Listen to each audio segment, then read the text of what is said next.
Greetings, traveler. Have you ever been in a situation where you needed to design a radar component for the UI for the game you're working on? I was in a situation like that not so long ago, and what I discovered was that there was a very strong temptation to copy the radar system from other games. Resisting that temptation, I went back to the basics and I thought really hard about what exactly is necessary for a system like that and what purpose would it serve. And by doing that, I managed to come up with a system that serves our game much better, and this is what I want to share with you today. If you don't know who I am, my name is Xanthos. I've been working in the games industry for over 14 years now. I've worked on games like FIFA, Star Ocean, Rage of Bahamut, and many more. And for this project in particular, I was working on the game that we're developing right now, which is based on airships and airship exploration and combat and so on. So first, what I want to do is talk about the hard mode of exploring this radar feature, and then talk about the easy mode. So when it comes to airships and flying vehicles in general, or even vehicles on land, often in games we see a map feature or a radar feature that sort of is there to tell you where you are in the world and what direction you're moving towards and what sort of objects there are around you. Of course, since our game was about airships, it made perfect sense to have a system like that and to display this information to the player.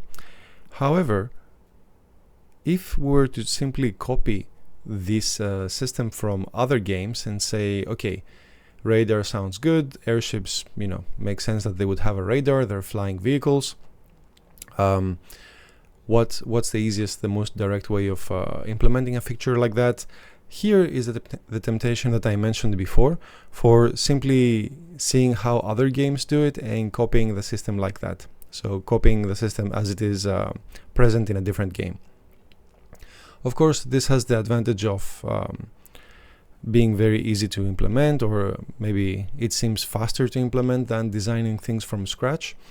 But something that I have noticed with seeing similar features in other games and being tempted to use it in our games is that when you just copy a feature from a different game, you also inherit any of the design choices the designers made in that game.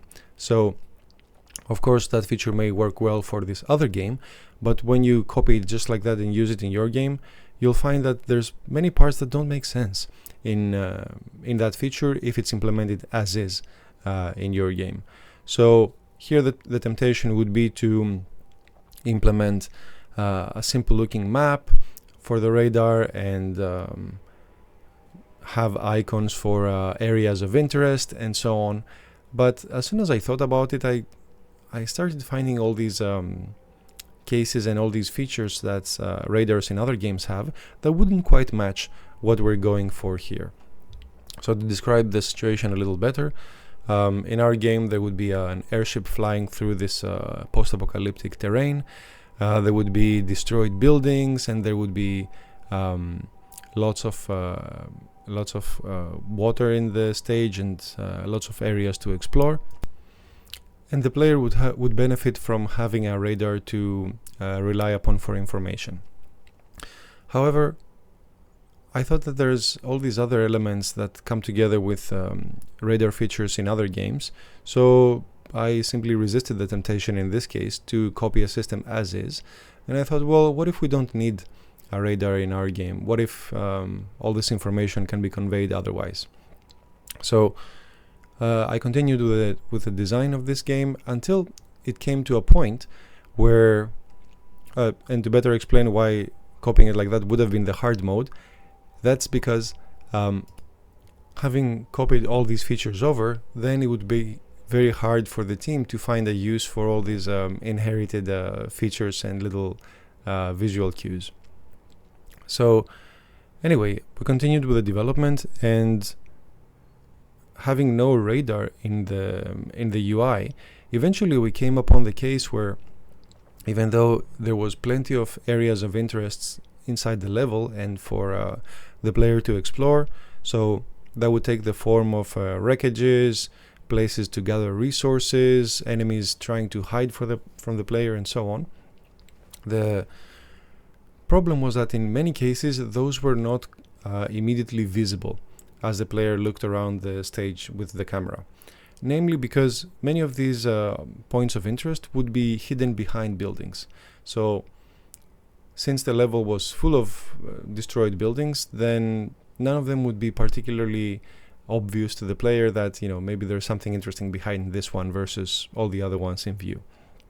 So what we found through playtesting was that even if there's lots of interesting things to do around the level, sometimes if the player doesn't immediately know what the next point he wants to visit is, the player might feel lost, the player might start backtracking and losing time there.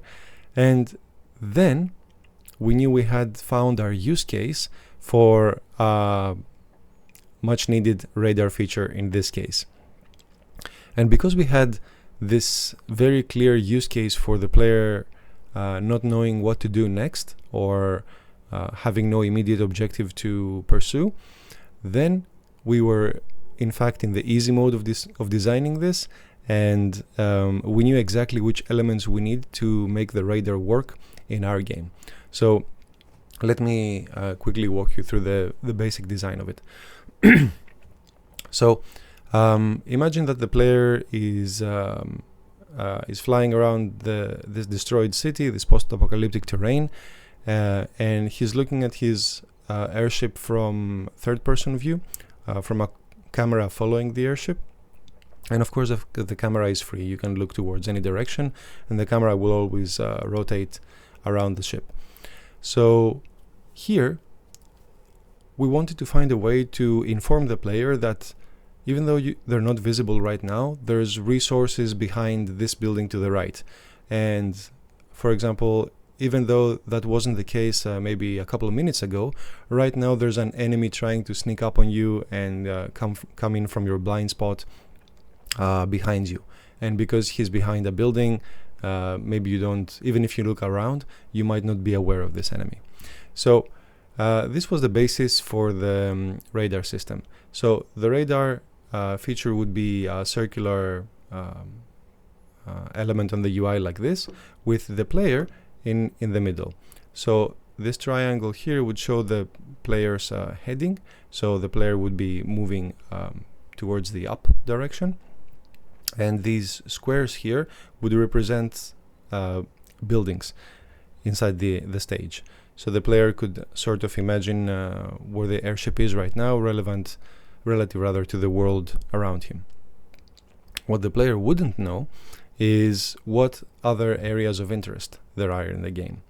So finally, this these lines here would represent the current facing of the camera. So if the camera is behind the ship facing in the forward direction, these lines would look like this. If the camera was looking to the right, for example, then this cone would switch to this direction over here. So anyway, in the beginning we implemented the system in such a way that all these filled dots and filled triangle would be the areas of interest. Those would be always visible. So in this case, these filled marks on the radar would be resources the player can pick up, and this triangle down here would be an enemy airship. So that effectively solved the issue the player was having of, at some point in the game, having gathered all the obvious resources, like this one here, which the player has a clear line of sight to, and is immediately highlighted in the radar. So after picking up all the obvious resources, the player wouldn't see anything else in direct sight, and because it always takes time to move around and explore, maybe the player would think, there's nothing else here, perhaps I should head back to the workshop, or go back for refueling or something like that. So here we realize that if the resources that were originally hidden were always visible in the radar, then that solved the problem a little bit too well. So to explain, if the radar would always reveal the location of objects that were not immediately in view and they were behind some buildings or some obstacles or something, then the player wouldn't really need to explore so much. It would be simply a case of simply going for the next resource or trying to hunt the next enemy or avoid the next enemy. And even though that would solve the problem of having something to do, having an objective at any given time, it would take away the element of exploration for the game, which as we found early on in gameplay, was a very fun, a very interesting area of the game. So then the challenge morphed into, how can we do both? How can we reveal interesting resources to the player when the player is in a situation where he doesn't have any immediate objectives to pursue, while at the same time keeping the exploration aspect of the game interesting and incentivizing the player to go and explore parts of the level that he hasn't been to yet, sometimes even if there's no obvious resource to chase. So finally, the solution to that came in the form of a pulse radar type of solution. So that radar would essentially work the same as a normal radar, the one with the line going around and around this circle, but it would work in a pulse instead. So it would start from the middle of the ship and open up towards the edges of the circle. So this would be, let's say, an ability that the player would have available to him every few minutes or so, and it would be usable exactly in the scenario where the player would not have an immediate objective. So why was this solution better than showing resources all the time on the radar? Well, because the way this would be used is the player wouldn't care about the radar unless he was particularly wary of being attacked by an enemy, perhaps by hearing the engines or something, or seeing some visual cues in the environment, or it would be the scenario where the player had picked up all the visible resources and then would not know what would be the next good objective to follow, the next resource to follow. So in that scenario, the player would activate the pulse radar, would see what sort of other resources are in the area. So this resource behind this building, and this one, and this enemy down here, they would be revealed once the pulse radar was activated, and they would stay on the screen for a few seconds after that to give the player an opportunity to decide which one he wants to pursue next. Sorry about my throat, it's trying to kill me again. So after that was done, and after the player had seen all the immediately available resources around him, then he could pick his path through the level. So having done that, the radar would not be available again for a few minutes. So the player knowing that after he picked up, let's say, these two resources and ran away from this enemy, if he didn't want to engage, it would be another, let's say, 30 seconds or 1 minute before he could use the pulse radar again. He would have the confidence that by using the radar again, he could find out about other resources that he could pursue. But because there would be some time that he would have free between now and when the radar is next usable, he would be incentivized to do a little bit of exploration while waiting for the radar to get ready.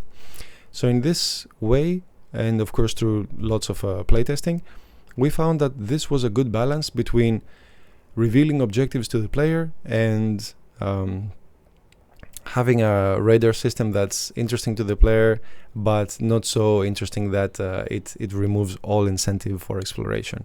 So this way we managed to strike a good balance between the two.